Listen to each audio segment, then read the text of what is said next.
کریم ہے. فرمایا ابو ہریرہ تو اجازت لینے آیا ہے، لیکن اگر میں چاہوں تو دعا کر دوں اللہ تعالی تیری والدہ کو ہدایت عطا کر دے. اللہ کیا بات ہے. تو اجازت مانگنے آیا ہے قتل کی، لیکن اگر میں دعا کر دوں اللہ رب العزت اس کو اسلام عطا کر دے، ایمان کی دولت عطا کر دے. فرمایا یا رسول اللہ اگر ایسا ہو جائے تو بہتر. سبحان اللہ. حضور دعا فرما رہے ہیں، اے اللہ ابو ہریرہ کی ماں کو ایمان کی دولت سے مالا مال کر دے. سبحان اللہ. ابو ہریرہ فرماتے ہیں میں نے بارگاہ مصطفیٰ سے دوڑ لگائی، آج میں نے فیصلہ کیا کہ ابو ہریرہ تو بھی بھاگ جا. اے ابو ہریرہ دیکھ لے کہ تو پہلے پہنچ جاتا ہے یا مصطفیٰ کی دعا پہلے پہنچ جاتی ہے. سبحان اللہ. دروازے پہ پہنچ جاتا ہے، اندر سے آواز آتی ہے بیٹے صبر کر.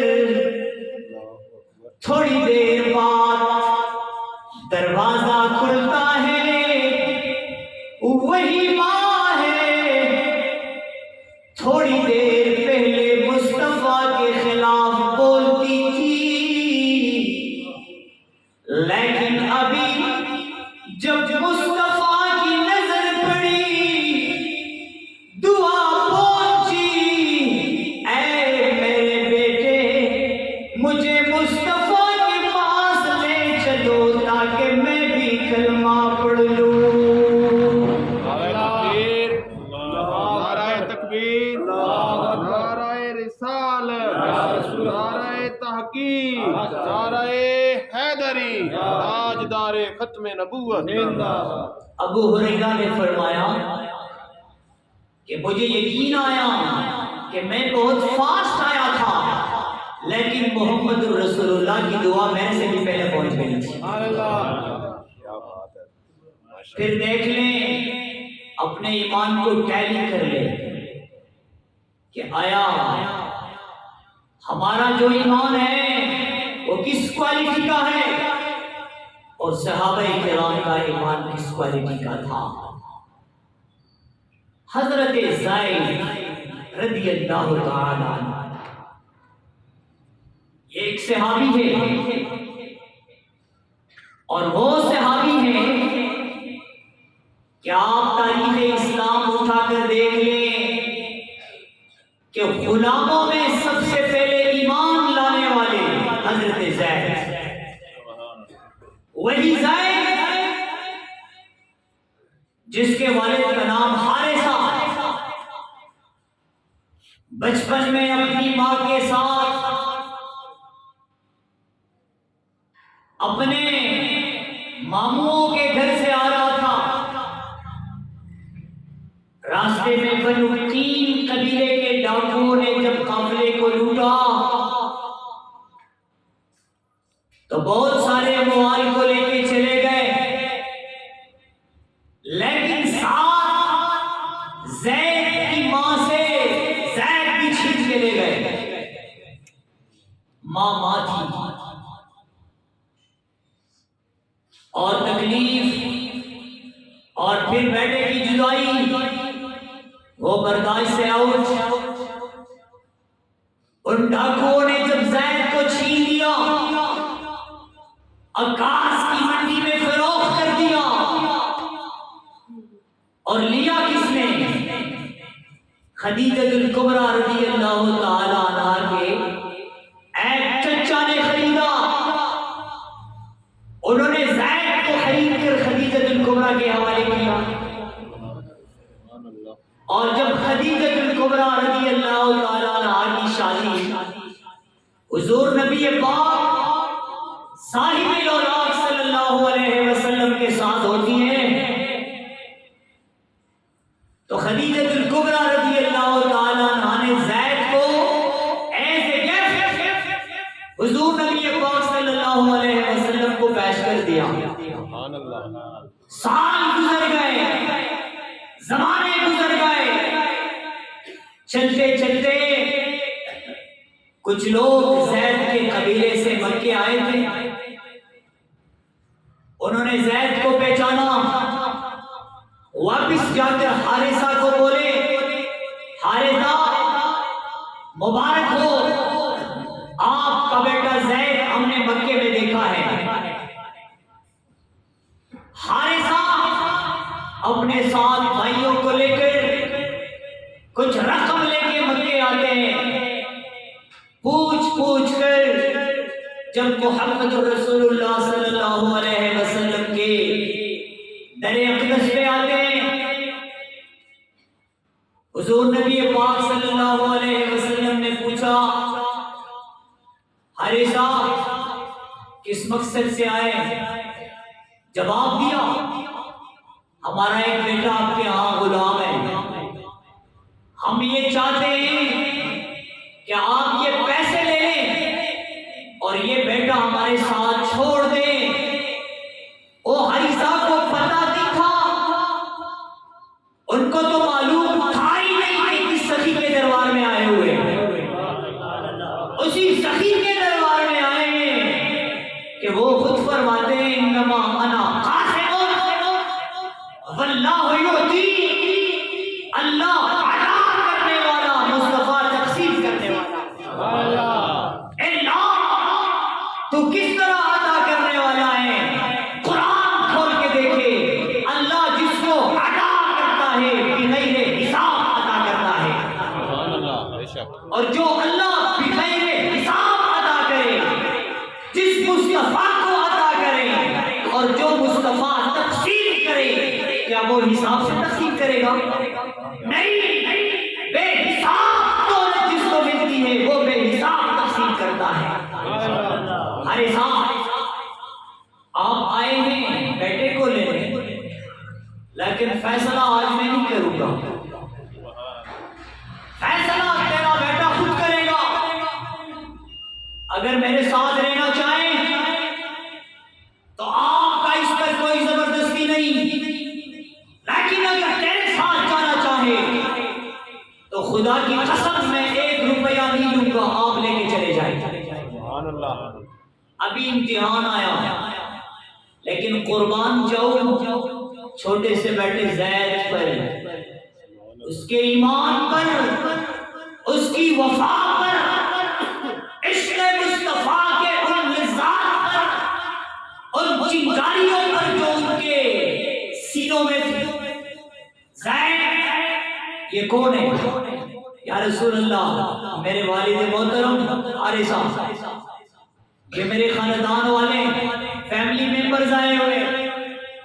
حضور نے فرمایا صلی اللہ علیہ وسلم زید اگر جانا چاہے تو چلے جائے، آپ کی ماں آپ کی جدائی اور فراق میں رو رہی ہے، آپ کے بھائی انتظار میں ہیں، سسٹرز انتظار میں ہوں، اور فیملی والے انتظار میں ہوں گے. لیکن اگر میرے ساتھ رہنا چاہے تو میرے ساتھ رہے. زید رضی اللہ تعالیٰ عنہ فرماتے سبحان اللہ، امتحان بڑا تھا،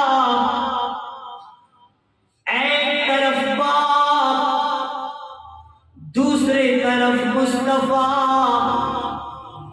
ایک طرف ماں، دوسری طرف مصطفیٰ، ایک طرف آزادی ہے، دوسری جانب غلامی ہے. لیکن قربان جاؤں زید پر، اے میرے والد، جا کر